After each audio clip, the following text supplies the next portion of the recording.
है मौन रहो, स्थिर रहो और भजन स्थिर, चित्त स्थिर।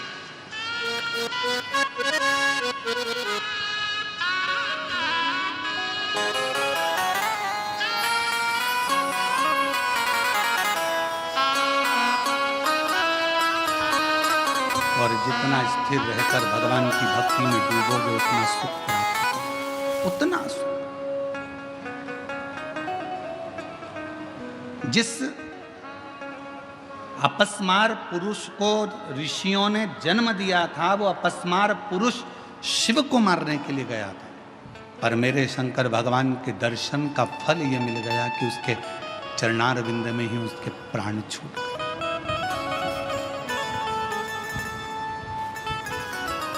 एक दर्शन का सुख है। लोग कहते हैं शिव जी की कथा सुनने से क्या मिल सकता है, भगवान के भजन से क्या मिल सकता है, भगवान के भक्ति से क्या मिल सकता है, शिव स्मरण से क्या मिल सकता है, शिव महापुराण की कथा पंडाल में बैठकर सुनने से क्या मिल। ये पत्र कितने आते हैं, ये देखो एक पत्र बड़ा अच्छा है, देखिए।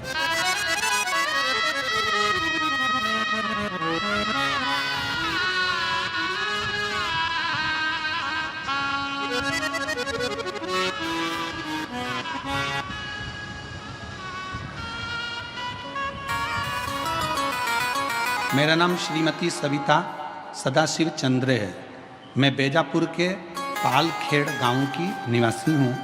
मेरी शादी को 10 साल हो गए थे, पर मेरे यहाँ कोई संतान नहीं थी। पत्र को एलईडी पर पढ़ सकते हो, आस्था चैनल पर पढ़ सकते हो। तब मुझे किसी ने पशुपतिनाथ के व्रत के बारे में पता चला। मैंने 2 बार व्रत किया। श्रावण मास में हर रोज बाबा की कावड़ चढ़ाती, बाबा से विनती करती, और बाबा की कृपा से 10 साल के बाद मेरे घर में 2 संतान ने जन्म लिया। मैं बाबा को यहाँ प्रणाम करने के लिए आई। दोनों संतान के फोटो लगाए गए हैं, आप एलईडी पर देख सकते हैं। अगला पत्र देखिए। मैं सविता अप्पा साहेब दारुंटे, गांव हनुमंत गांव, तहसील बेजापुर, जिला छत्रपति संभाजीनगर। मेरा मोबाइल नंबर ये है। मेरी शादी को 19 साल हो गए थे, फिर भी 19 साल में कोई संतान नहीं थी। अस्पताल में डॉक्टरों की सलाह ली, पर मुझे समाधान नहीं मिला। फिर डॉक्टरों ने 2017 में टेस्ट भी कराया, पर उससे भी मुझे औलाद नहीं हुई। एक दिन आस्था चैनल पर मैंने मेरे परिवार के मुख से सुनी हुई शिव महापुराण की कथा बताई, तो हमने सुनना प्रारंभ करी। सफ़ेद आंकड़े की जड़ को बांधा। पिछले 3 से 4 साल में हम रोज आस्था चैनल पर कथा सुनते हैं, बाबा से विनती करते हैं, गुरुदेव। कोई 1 बार आंकड़े की जड़ का प्रयोग करता है, मैंने 2 बार आंकड़े की जड़ का प्रयोग करा। बार बार भगवान शिव के पशुपति व्रत करे, और बाबा की कृपा से 19 साल के बाद 25 मई 2025 को मुझे 2 बेटों ने जन्म लिया। मैं बाबा को प्रणाम करने के लिए आई हूँ। अगला पत्र देखिए।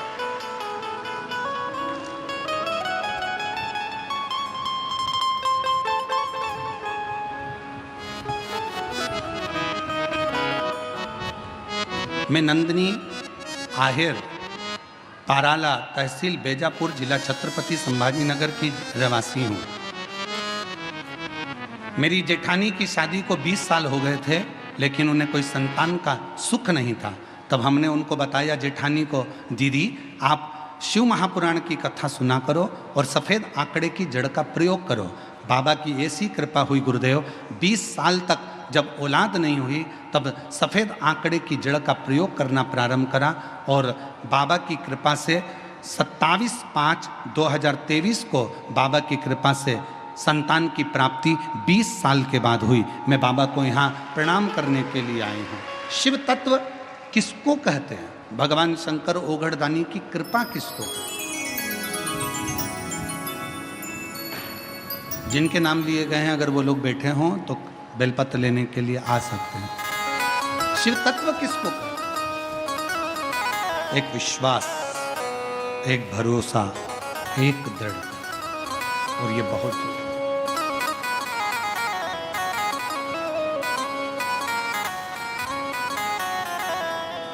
जो जैसी भावना लाया वो वैसा ही फल पाया, नहीं खाली उसे लौटाया, वो मन ही मन हर्षाया। जो जैसी भावना लाया वो वैसा ही फल पाया, नहीं खाली उसे लौटाया, वो मन ही मन हर्षाया। और कर दिया माला माल काशी वाले ने, लुटा दिया भंडार काशी वाले ने। कर दिया माला माल काशी वाले ने, लुटा दिया भंडार काशी वाले ने। भगवान शंकर की करी हुई भक्ति जिंदगी में कभी खाली नहीं जाती, कभी नहीं। शिव की करी हुई उपासना कभी खाली नहीं जाती। जो जैसी भावना लाया वो वैसा ही फल पाया, नहीं खाली उसे लौटाया, वो मन ही मन हर्षाया। और कह दिया 20 साल के बाद हुआ है, एक बार जोरदार ताली बजाएं। वाले ने, लुटा दिया भंडार काशी वाले ने, लुटा दिया भंडार काशी वाले ने। कर दिया माला माल काशी वाले ने। जो जैसी भावना लाया वो वैसा ही फल पाया, नहीं खाली उसे लौटाया, वो मन ही मन हर्षाया। और कर दिया माला माल काशी वाले ने, लुटा दिया भंडार काशी वाले ने। जिसने अपनी अवस्था में एक बार भी शिव की आराधना करी है। यहाँ जितने लोग शिव महापुराण की कथा में बैठे हैं, मैं भगवान देवादिदेव महादेव की इस पुराण पर पूर्ण भरोसा कर कर कह सकता हूँ कि आपके माता पिता ने, आपके घर के बुजुर्गों ने जरूर शिव जी की आराधना करी होगी, और उन्हीं की कृपा से आप यहाँ शिव महापुराण की कथा में।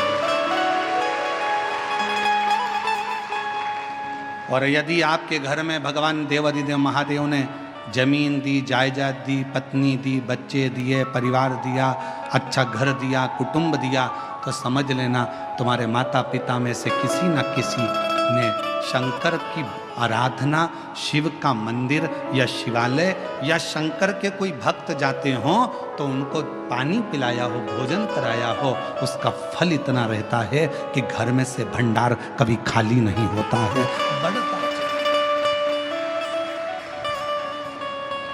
आज हम संचेती परिवार को बहुत बहुत धन्यवाद देते हैं, श्री जीवनलाल जी को, श्री रविंद्र कुमार जी को, श्री विशाल जी को। ये शिव की उदारता है। और हम विशाल जी को बहुत साधुवाद देते हैं कि ये भगवान शंकर की बड़ी करुणा कृपा।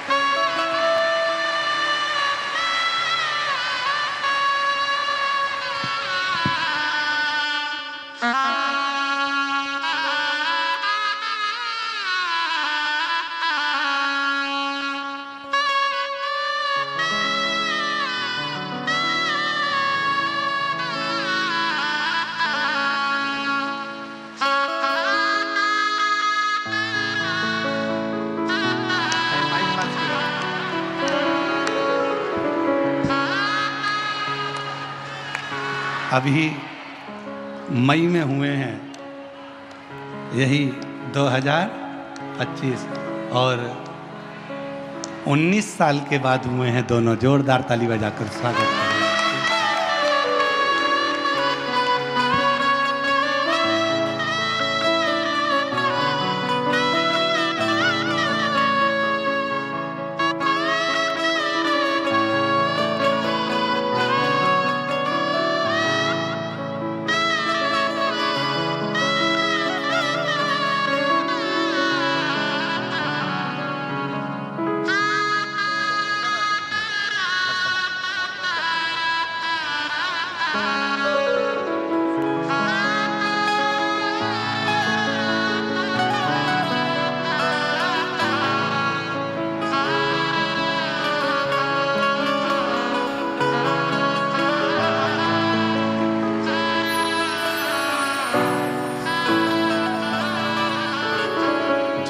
जैसी भावना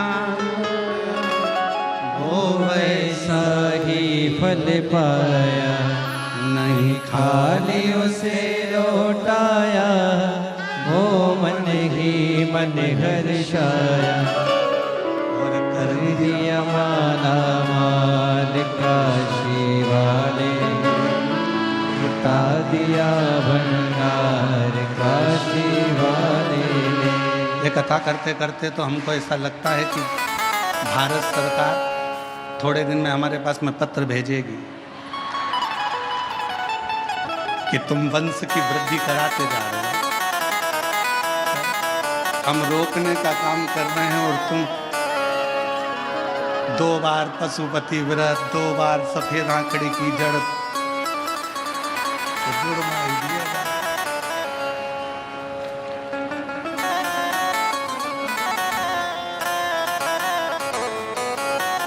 अब कौन समझाए, शंकर जी के घर की एक बेटे की 2 बहुएं रिद्धि और सिद्धि, उनके घर में 2 बेटे हैं शुभ और लाभ, उनके 2 पोते हैं अमोद और प्रमोद, शिव जी के 2 पुत्र श्री गणेश और कार्तिकेय, तो उसके यहाँ भी 2 का क्रम चलता आ रहा है, इसलिए वो अपने भक्तों को जरा छप्पर फाड़ कर देता है। देवता देते हैं पल्ला झाड़ कर, और महादेव देता है छप्पर फाड़ कर। वो शिव है, ओगटी है, शंभू है। अभी इसमें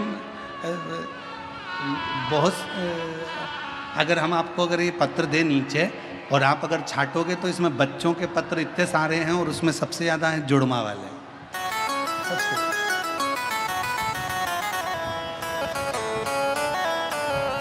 शिव शिव है।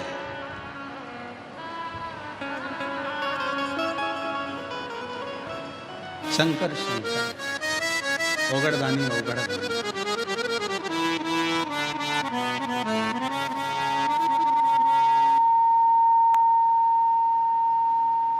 तेरे दरबार की बाबा निराली शान देखी है। वो जुड़मा और आ रहे हैं, वो देखो जुड़मा और आ रहे हैं, 2।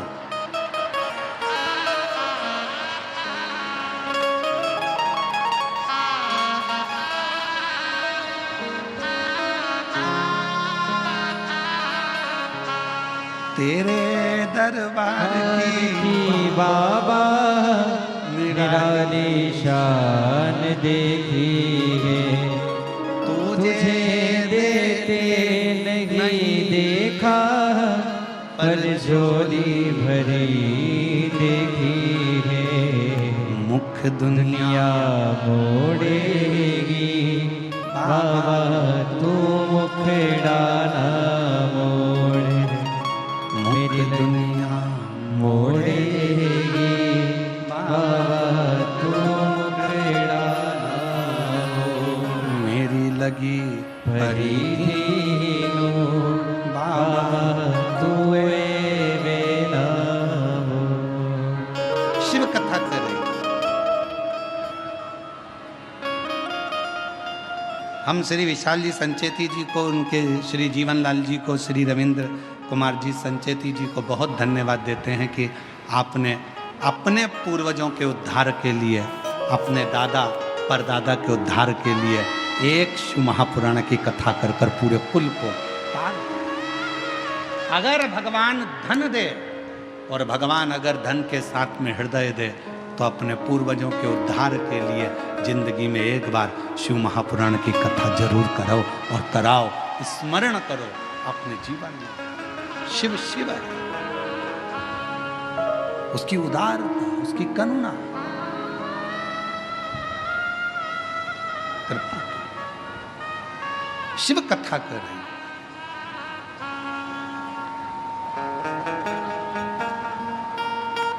तारकासुर, जिस तारकासुर के 3 बेटे हैं, तारकाक्ष, विनुमाली, कमलाक्ष के,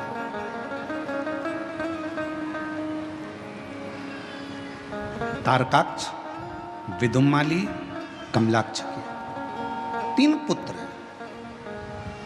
और जिस समय पर तारकासुर के प्राण छूटने का समय आया, तारकासुर को मारने का समय आया, षडानंद कार्तिकेय जी महाराज का जो प्रागट्य हुआ माँ गंगा की 6 धार से, कृतिकाओं ने पालन करा तो नाम कार्तिकेय जिनका पड़ा।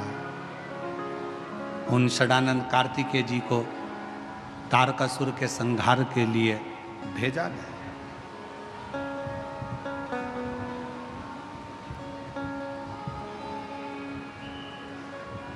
तुम जाओ, इस तारकासुर का संहार करो।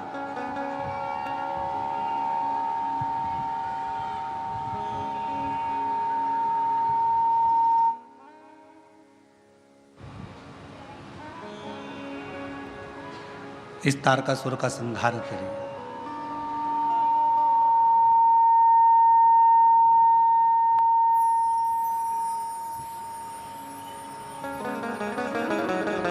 षडानंद कार्तिकेय जी जाने लगे। माँ दुर्गा भवानी जगतधात्री माँ दुर्गा अम्बा ने रोक लिया, माँ जगतधात्री ने रोक लिया। तारकासुर को मारने के लिए कार्तिकेय जी जा रहे हो, थोड़ा ठहरो।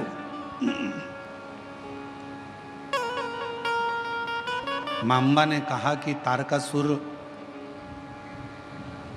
ब्रह्मा जी से एक वर मांगा था,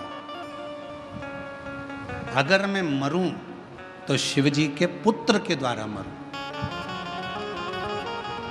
कार्तिकेय, तारकासुर तुम्हारे द्वारा मरेगा ये निश्चित है, पर बात ऐसी है कि तारकासुर ब्रह्मा जी को कष्ट दिया, सबको कष्ट दिया, पर तारकासुर ने कभी शंकर को कोई कष्ट नहीं दिया। और ये बात हम पहले भी कथा में कह सकें कि शिव जी का संसार में देवता हो, असुर हो, गंधर्व हो, साच हो, किन्नर हो, गंधर्व हो, तारकासुर जैसे कोई भी असुर हो, मेरे शंकर भगवान का दुनिया में कोई द्रोही नहीं है, शिव जी का कोई दुश्मन नहीं, शिव का कोई दुश्मन नहीं। और आपका और हमारा भी जगत में कोई दुश्मन नहीं है, ना हमारा कोई दुश्मन है, ना आपका कोई दुश्मन। दुश्मन कौन? आपका भी कोई दुश्मन नहीं है, हमारा भी कोई दुश्मन नहीं है। दुश्मन किस चीज का है? तो कहा दुश्मन अगर इकट्ठे होते हैं तो आपकी प्रतिष्ठा के दुश्मन एकत्रित होते हैं। आपका कोई दुश्मन नहीं है, पर आपकी जो प्रसिद्धि है, आपकी जो सिद्धि है, आपका जो पद है, आपका जो फैक्ट्री है, आपका जो व्यापार है, आपका जो व्यवसाय है, आपकी जो उन्नति है, बस दुश्मन उसको देखकर उत्पन्न होते हैं। बाकी का आपका और हमारा दुनिया में कोई दुश्मन नहीं, ना आपका कोई दुश्मन है, ना कोई दुश्मन है, ना आपका कोई दुश्मन है। दुनिया में कोई दुश्मन ना तुम्हारा है ना हमारा है। केवल प्रसिद्धि को देखकर, सिद्धि को देखकर, आपकी सिंहासन को, आपकी सत्ता को देखकर उसके दुश्मन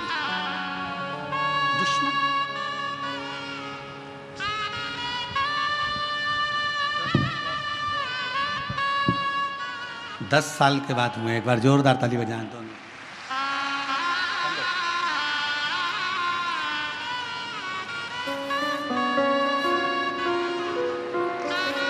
संभव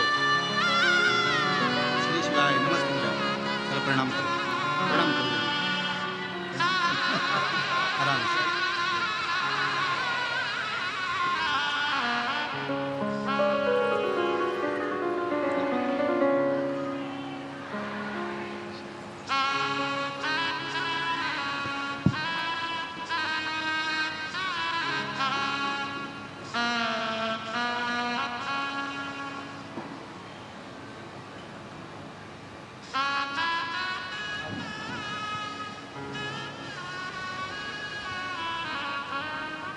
जिस पर भी हो गई तेरी कृपा करुणा वो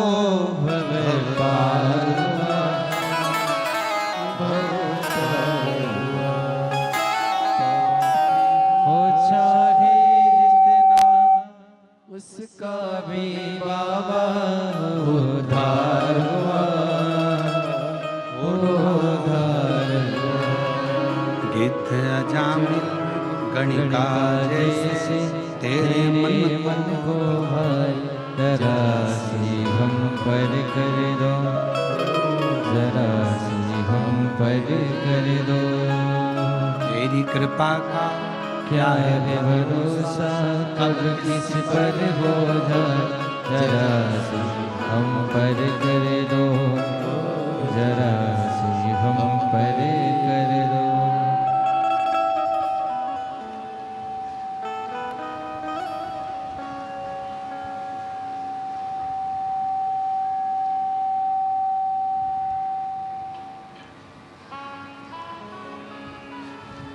शिव कथा कर रही है, भगवान शंकर का चरित्र कह रहा है, शिव महापुराण की कथा कर रही है, शिव तत्व कह रहा है। कोई दुश्मन नहीं। मां के गर्भ से जब जन्म लिया था, आपका और हमारा कोई दुश्मन नहीं था। आपकी और हमारी प्रसिद्धियां जब बहुत आगे बढ़ बढ़कर अगर कोई कार्य करता है तो लोग उससे भी ईर्ष्या करने लगते हैं। ईर्ष्या। पर क्या सोचना, एक हंस और एक कौवा, दोनों में अंतर होता है। हंस और कौवे में बहुत अंतर होता है। हंस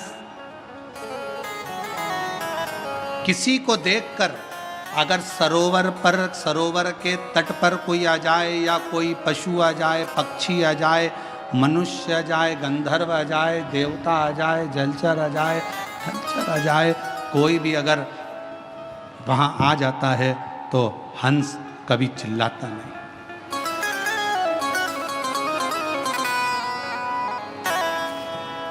हंस कभी नहीं चिल्लाएगा, आवाज नहीं करेगा। हंस किसी की अगर गलती भी कर दी है, शंभो शंभो शंभो, अगर गलती भी कर दी है, अगर किसी ने कुछ गलती भी कर दी है तो भी हंस चिल्लाएगा नहीं, हंस बोलेगा। तो मानव का शरीर है, करेगा गलती।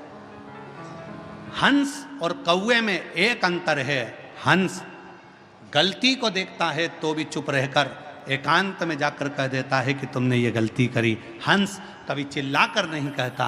और कौवा एक ऐसा होता है जो कोई गलती करे तो काऊ काऊ काऊ काऊ कर कर कर चिल्ला चिल्ला कर इकट्ठा करेगा, सारे कौवों को इकट्ठा कर लेगा। और वो कौवे भी कुछ नहीं करेंगे, वो भी काऊ काऊ करेंगे। कौवे का काम है कि सबको इकट्ठा करना है, चिल्लाओ काऊ काऊ काऊ करो, इसने ये गलती करी है, चिल्लाना चालू करो। और कौवे का काम है वो चिल्लाता रहेगा, इकट्ठा करेगा, सबको एकत्रित करेगा, और वो कौवे भी चिल्लाएंगे, बहुत चिल्लाएंगे। पर निवेदन है, कौवा मत बनना, हंस के झुंड में जाकर बैठना, थोड़ा समझना, समझाना। चलो, अगर किसी व्यक्ति ने गलती करी है तो अपन हंस बनो, उसके पास चलो, बात करो, एकांत में बैठो, समझाओ। कौवे जैसे चिल्लाने का प्रयास ना करो। बहू ने गलती करी है, बेटा तूने गलती कर दी, आज तुझसे ये गलत हो गया, कोई बात नहीं मम्मी, आपने मुझे अकेले में समझाया, अच्छा लगा। माँ माँ हो ना, इसलिए समझा रही हो, अच्छा लगा। भाई भाई को समझाए। लंकापति रावण ने विभीषण को लात मारी भरी सभा में, विभीषण ने रावण को समझाया भरी सभा में। गलती दोनों की थी। अगर समझाना था तो अपने भाई के पास एकांत में जाकर बैठता, कहता भैया गलती हो रही है, समझने की बात है, समझो तो सही। पर लात भी मारी विभीषण को तो सबके सामने, और विभीषण समझाने के लिए भी खड़ा हुआ तो सबके सामने। एकांत में अगर समझाता तो रावण थोड़ा न थोड़ा समझ जाता। ऐसा नहीं कि नहीं समझता, पर हम सबकी आदत है, हम पहले पूरे नगर में डोंडी पीट देते हैं। उसने ऐसा करा, देख ले तेरी पत्नी को, देख ले तेरी धर्म पत्नी को, उसने ऐसा कर दिया, उसने वैसा कर दिया। अरे उसके पति को कहोगे मतलब क्या होगा? तुम जाओ एकांत में बैठो, सिर पे हाथ रखो, उसको अपने सिर पर हाथ रखकर बहुत प्रेम से गले लगाकर स्नेह के साथ कहो बेटा तुझसे ही गलती हो गई है। क्यों? क्रोध में जो कहा है वही अगर प्यार से कहा होता तो शायद पूरा घर स्वर्ग बन गया होता, पूरा माहौल सुधर गया प्रेम से। पर महाराज क्या कहें, पहले के समय में लोग बोलते थे तो मोती झड़ते थे, क्या झड़ते थे? आज के जमाने में लोग बोलते तो मेहनत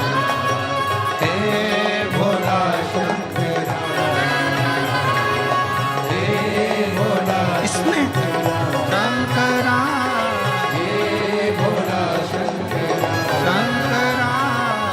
पार्वती जी ने कहा कार्तिक कैसे सुनता?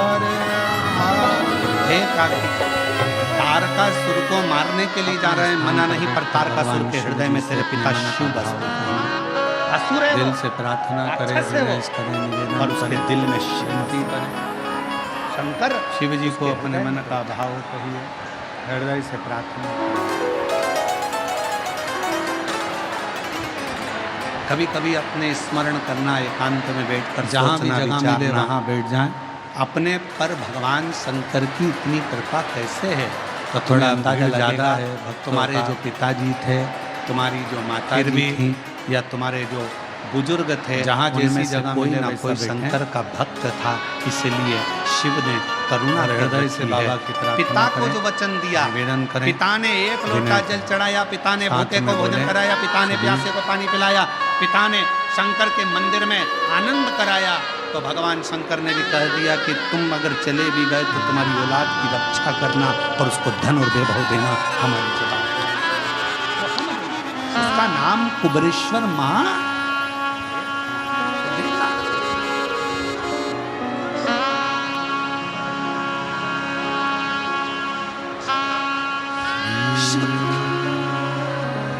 और खाली ना जाता कोई दर से।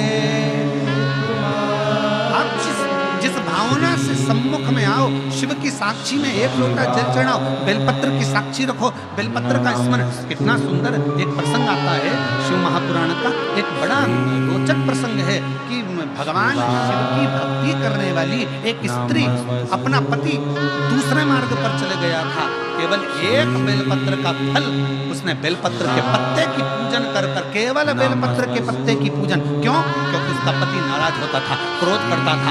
मंदिर में पूजन, देवता की पूजन, प्रधान में शंकर जी के शिवलिंग की पूजन, तो पत्नी शिवलिंग की पूजन भी नहीं करती थी, केवल दासी से एक बेलपत्र का पत्ता बुलवाती थी, उस पत्ते को हाथ में रखकर शंकर का दीदार कर कर उस पत्ते की ही पूजन कर लेती थी। और शिव जी ने उस पर भी करुणा कर दी, उसके पति को सतमार्ग दे।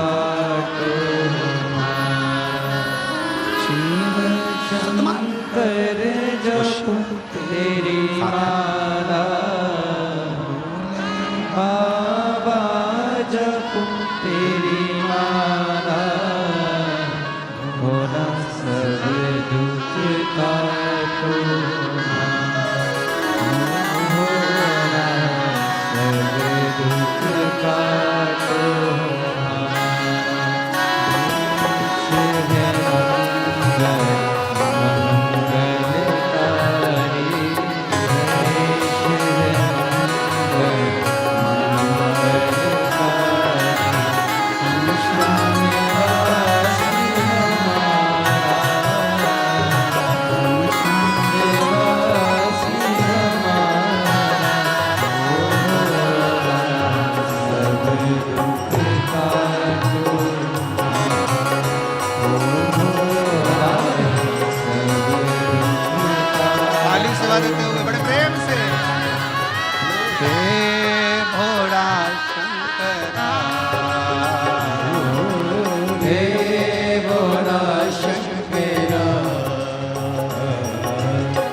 तुला वेलाची आवड तुला वेलाची वेलाच्या पानाची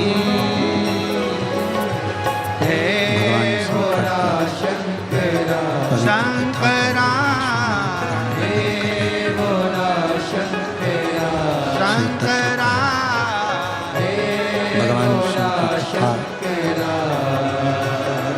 बाबा देवता आवड तुला वेलाची आवड तुला वेलाची इक्कीसी वेलाच्या पानाची स्त्री की कथा भोळा शंकरा बेलपत्र शिव महापुराण की कथा में आती है। एक अनंत नाम के राजा हुए। उन अनंत नाम के राजा की एक लड़का हुआ, पुत्र,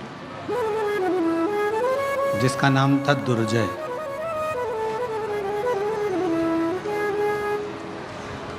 और दुर्जय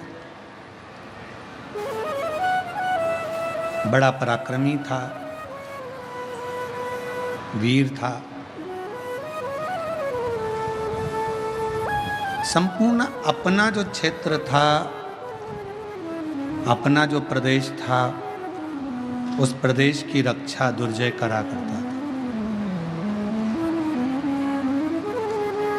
दुर्जय का विवाह एक सुंदर कन्या के साथ हो गया। दुर्जय की पत्नी बड़ी सहनशील, भामनी उसका नाम था।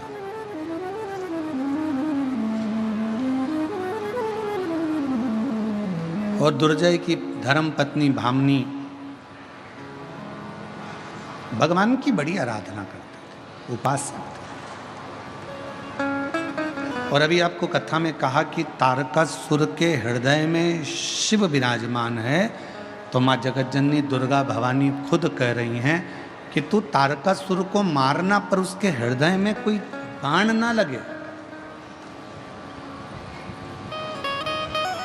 क्योंकि दिल में शिव बसा। और आपको फिर कहेंगे, सबका दिल दुखाओगे वो अपनी जगह पर है, पर कोई शंकर के भक्त को यदि परेशान करोगे, शिव के भक्त के लिए अपशब्द कहोगे, गाली दोगे, ताना दोगे, आड़ा टेढ़ा बोलोगे, तो उसका जवाब शिव भक्त तो नहीं देगा, पर उसका जवाब देवाधिदेव महादेव जरूर।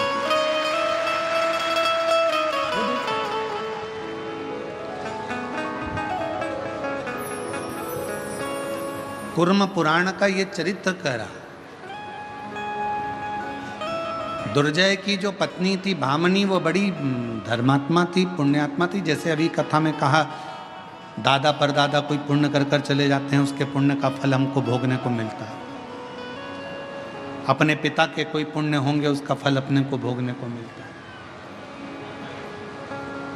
अपनी माता के कोई पुण्य होंगे, उसका फल अपने को भोगने को मिलता है। कोई पूर्व का, फिर वही माता गई, कोई पिछले जन्म के अच्छे कर्म मुझे बाबा तेरा साथ मिला। कोई पिछले जन्म के अच्छे कर्म मुझे बाबा तेरा साथ मिला।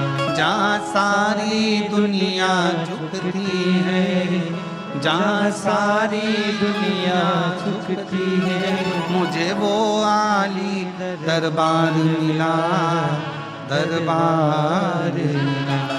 कोई पिछले जन्म के अच्छे कर्म मुझे बाबा तेरा साथ मिला। कोई पूर्व समय की कोई अच्छी कृपा होगी, दादा परदादा पिता माता की कोई पुण्य आई होगी, जो ये सुख मिला। और कितने किस्मत वाले हो बेजापुर वालों कि जिस आषाढ़ी के महीने में पूरे महाराष्ट्र के ही नहीं पूरे भारत के लोग दंडी करते हैं, उस आषाढ़ी में आप शिव महापुराण की कथा श्रवण कर रहे हो हरि विठ्ठल की कृपा से। मैं फिर पुनः संजयती परिवार को बहुत बहुत धन्यवाद देता हूँ। बहुत कोई पूर्व का पुण्य हमारा और आपका प्रकट। ये लाखों की भीड़, लाखों की संख्या में आप लोग आए हैं। पंडाल तो क्या, पंडाल के ग्राउंड में भी कहीं जगह नहीं है, लोग गाड़ियों पर चढ़ चढ़ के बैठे हुए हैं। ये पुण्याई है, ये पुण्य।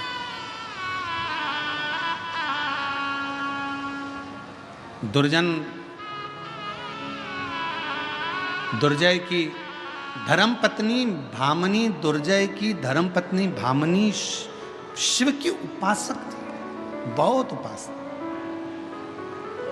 पर दुर्जय अपने राज्य को संभालता संभालता संभालता संभालता समय बीतता चले गया। और एक दिन दुर्जय के मन में आया कि मैं मृगा करने के लिए जाता हूँ। कोई हिरण को मारने के लिए, मृगा करने के लिए घोड़े पर बैठ गया, निकल गया।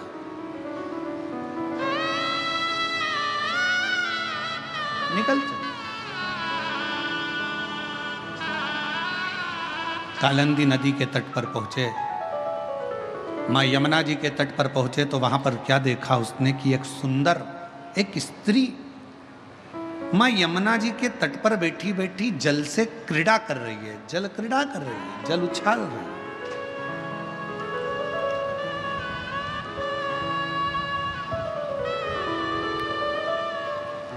जल क्रीड़ा कर रही है, जल उछाल रही है।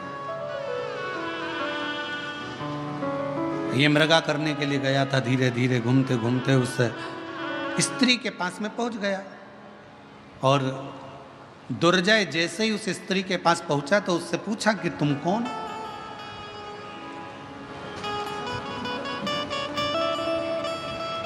क्या तुम्हारा नाम है? कहां से आई हो? कौन हो तुम?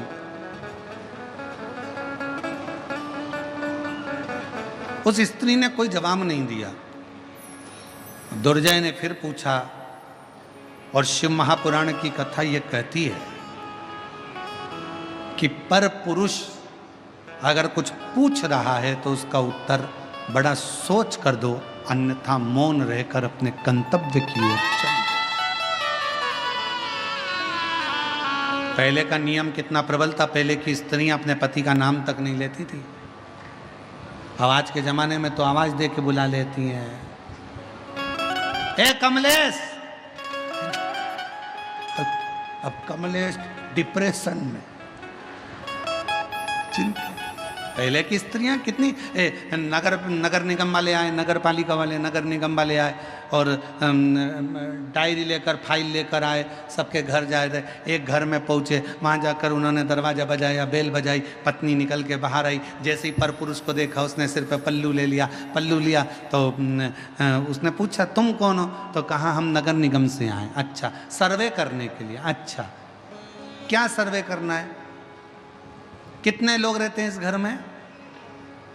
4। अच्छा, क्या नाम है? मेरा नाम संगीता, बेटे का नाम रामू, लड़की का नाम बिमला। अच्छा, पति का नाम? पति का नाम क्या लेगा? पति का नाम इतने में उसने कहा नहीं, हम हमारे यहाँ पति का नाम नहीं लेते। तो हम डबल से सर्वे करने थोड़ी ना आएंगे, हमारे पास इतना टाइम नहीं है मेरे रजिस्टर में चढ़ाना। पति का नाम बोलो।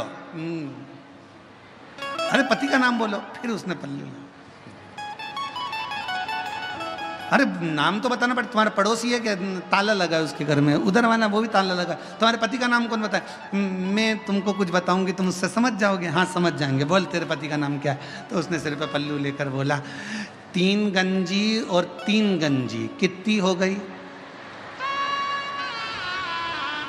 जम के तो बोलो, कितनी गंजी हो गई? 6 गंजी। बस मेरे पति का नाम ये। अच्छा, छगंजी? हाँ, मेरे पति तो समझ में आ, छगंजी।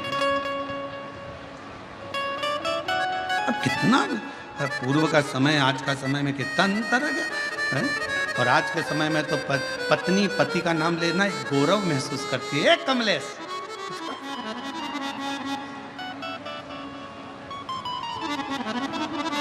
पहले के समय में बहू को अगर अपने पति से कुछ कहना होता था ना तो डायरेक्ट नहीं कहती थी, पहले सास से कहती थी, सास ससुर से कहती थी, ससुर अपने बेटे से कहता था। आज के ज़माने में तो बहू को कुछ भी कहना है, भरी सभा में लोग बैठे हैं और पति को कुछ भी कहना, इशारे में आ जाए तो ठीक है, नहीं तो बाजू में जाके कोनी मार के चलो वो जा। अब दुर्जय की पत्नी बड़ी धर्मात्मा थी, बामनी। दुर्जय मृगा करने के लिए गया, यमुना जी के तट पर, कालिंदी नदी के तट पर पहुंचा।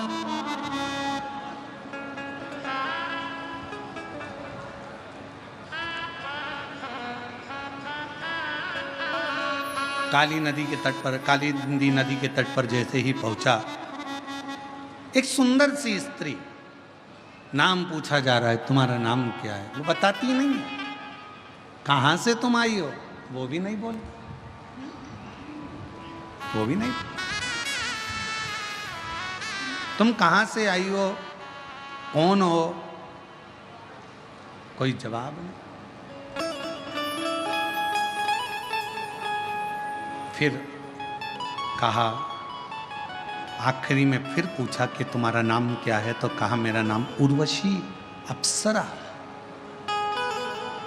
मैं उर्वशी हूं, अप्सरा हूं, देवलोक में रहती हूं, अप्सरा लोक में रहती हूं, यहां आई हूं। ठीक है, बड़ी सुंदर हो आप। सुंदरता का बखान करते करते दोनों में स्नेह बढ़ गया। दुर्जय, भामनी का पति, वहीं पर रह गए, वहीं 6 महीने निकल गए।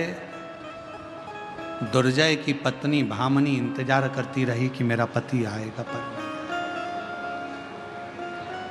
8 महीने निकल गए, पति नहीं।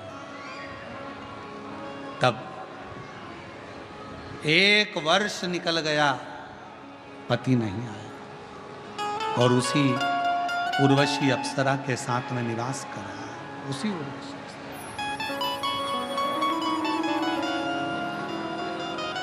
वही निवास कर रहा है।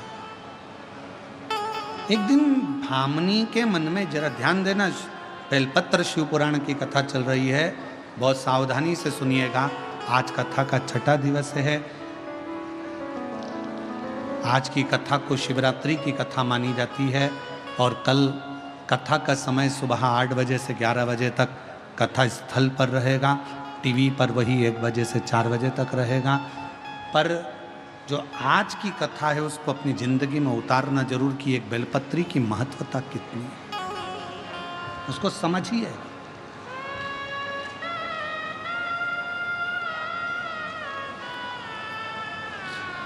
भामनी ने विचार करा कि मेरा पति नहीं है, राज्य को चला रही है भामनी, प्रजा को संभाल रही है भामनी, अपने राज्य को देख रही है भामनी, पूरी प्रजा को संभालने का काम कर रही है भामनी। और धर्म पत्नी का सबसे बड़ा एक धर्म और है। धर्म पत्नी का सबसे बड़ा धर्म यह है कि पति के पथ पर पति चल रहा है, उसको बल प्रदान करना। और मान लो पति अगर कहीं उलझ गया है, कोई चिंता में, कोई व्याधि में, कोई टेंशन में अगर पति पड़ गया है, तो धर्म पत्नी का सबसे बड़ा लक्षण है उसको व्हील पावर मजबूत करना। क्यों चिंता करते हो? सब अच्छा होगा, भगवान ने दिया था और देगा, अच्छा समय आएगा, टेंशन मत लो, चिंता करने की जरूरत नहीं है। क्यों चिंता करते हो? किस लिए?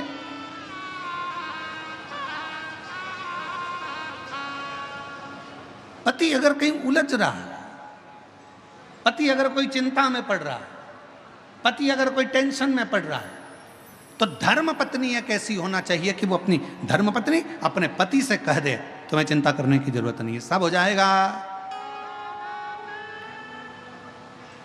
सब हो जाएगा। और तेरी कृपा का क्या है भरोसा, कब किस पर हो जाए जरा ऐसा कौन सा काम है दुनिया का जो नहीं होगा? सब होगा। थोड़ा रुको, शांति रखो, क्यों चिंता करते हो?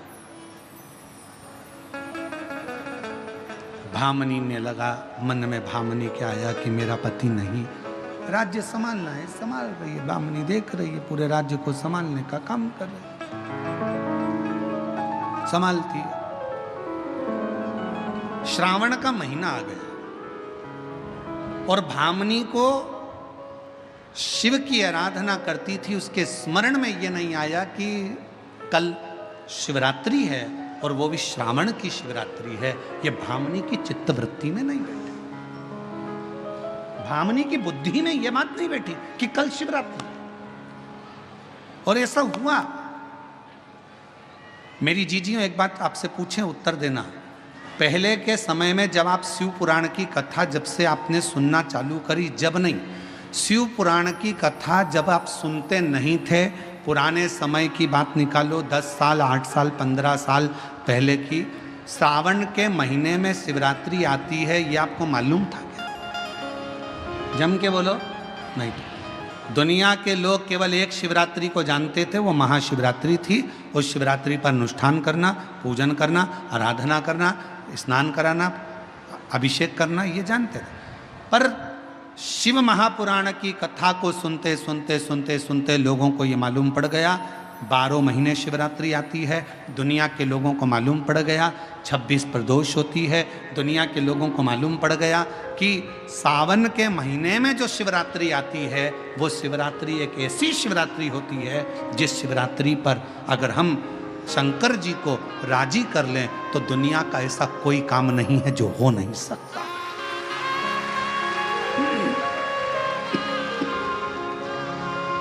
शिवरात्रि,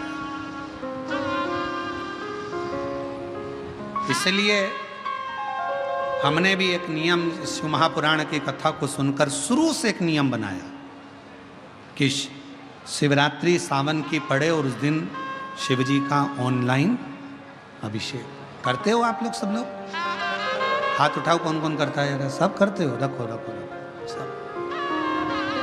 सावन की शिवरात्रि के दिन इसलिए ऑनलाइन अभिषेक रखा, किसी किसी गांव में ब्राह्मण नहीं मिल पाते, किसी किसी गांव में अगर ब्राह्मण मिल भी जाते हैं तो एक घर में पूजन करा पाते, 2 घर में करा पाते, बाकी के घर में कौन कराएगा।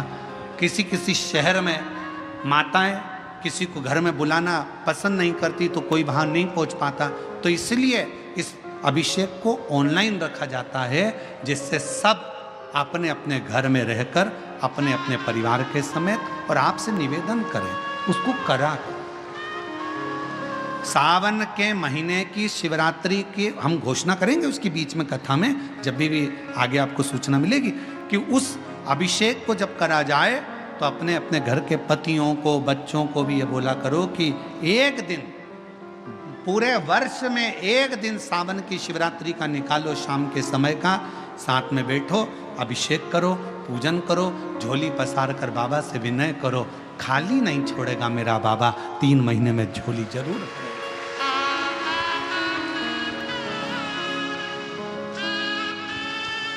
एक पत्र है, देखिए,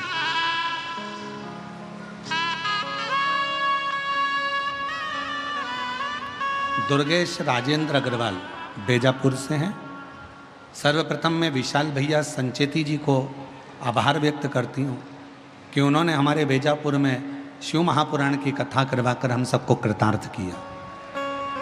बेजापुर वासियों के दिल से इच्छा थी शिव महापुराण कथा की। मेरी बहन कोमल अग्रवाल सरकारी नौकरी की तैयारी पिछले 4 वर्ष से कर रही थी, परिणाम में 1-2 अंक से रह जाती थी, उसकी नौकरी नहीं लग पाती। पशुपतिनाथ का व्रत किया, शहद वाला बेलपत्र का प्रयोग किया और शिव जी का ऑनलाइन अभिषेक किया। उसकी कृपा से आज मेरी बहन की सरकारी नौकरी लग गई। मैं बाबा को यहाँ प्रणाम करने के लिए एक शिव की आराधना का एक पत्र और है। मेरा नाम राजश्री सुभाष तुपे, मैं तालुका गंगापुर, जिला संभाजी नगर की रहने वाली हूँ। मैंने सरकारी नौकरी के लिए 5 बार अप्लाई किया, बहुत मेहनत भी की, फिर उसका फल नहीं मिला। भगवान के ऊपर छोड़ा, किसी के कहने पर शिव के मंदिर जाना, शंकर की आराधना करना, बेलपत्र का प्रयोग करना, प्रारंभ करा। बाबा से विनय करती पशुपतिनाथ का व्रत किया और बेलपत्र पर शहद लगाकर चिपका कर गई और बाबा से, जैसा आप कहते हो मेहनत को 4 गुना करो, मैंने अपनी मेहनत को 4 गुना बढ़ाया। आप कहते हो पढ़ाई 4 गुना करो, मैंने रात दिन पढ़ाई करी और बाबा की कृपा से मेरा महाराष्ट्र पुलिस में हो गया और मैं अब जलगांव में नौकरी कर रही हूँ। मैं बाबा को यहाँ धन्यवाद देने के लिए। एक शिव कथा कहती है,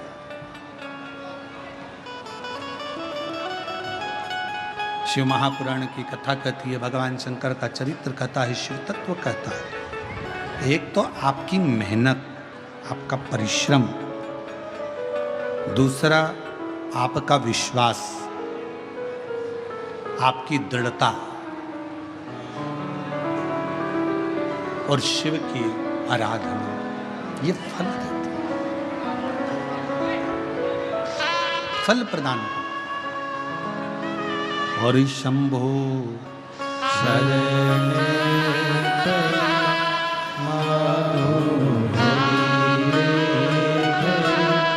दुख काटो दया करी दर्शन आपो शंभो शरण मांगू घड़ी रे घड़ी दुख काटो दया करी दर्शन आपो। उस रानी को, भामनी को ध्यान नहीं था कि कल शिवरात्रि और वो भी सावन की है। उसकी चित्तवृत्ति में ये नहीं, सावन का महीना चल रहा है।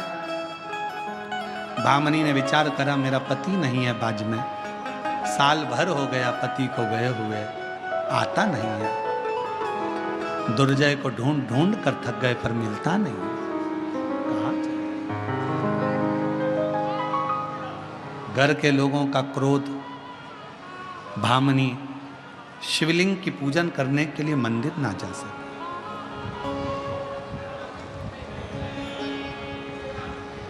मंदिर ना जा सके।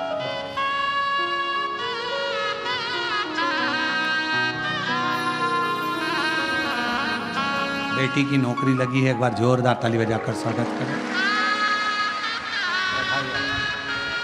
शिव शिव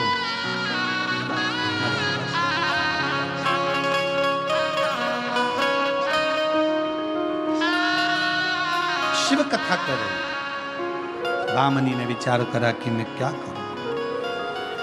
घर के लोग मंदिर ना जाने दें, घर के लोग शिवालय तक ना जाने दें।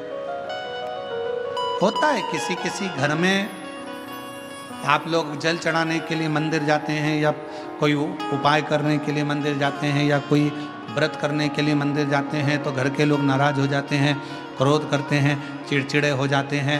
तो हमारा निवेदन है, अगर मंदिर तक नहीं पहुंच पा रहे हो, घर के लोग मना कर रहे हैं, घर के लोग अगर मना कर रहे हैं तो उनकी बात को स्वीकार करो, मत जाओ।